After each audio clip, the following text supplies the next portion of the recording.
Welcome to this video. Today we're going to guide you through how to clear cache on Mac. To clear cache on MacBook, what you're going to do, double click Finder at the bottom left. You're going to see multiple options.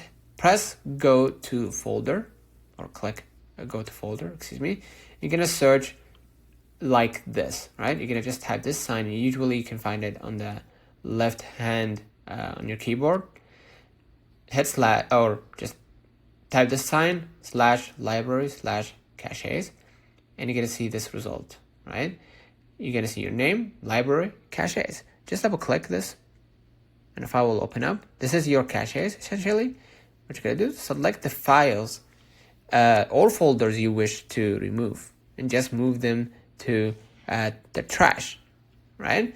Inside the trash, what you're going to do, you're going to be able to empty trash here or tap empty trash, double click to confirm that you want to free up some space, right? It is safe to delete the contents of these folders, which can improve system performance, right? So if you like this video, please consider giving us a like, subscribe, and it really helps us out. See you in the next one.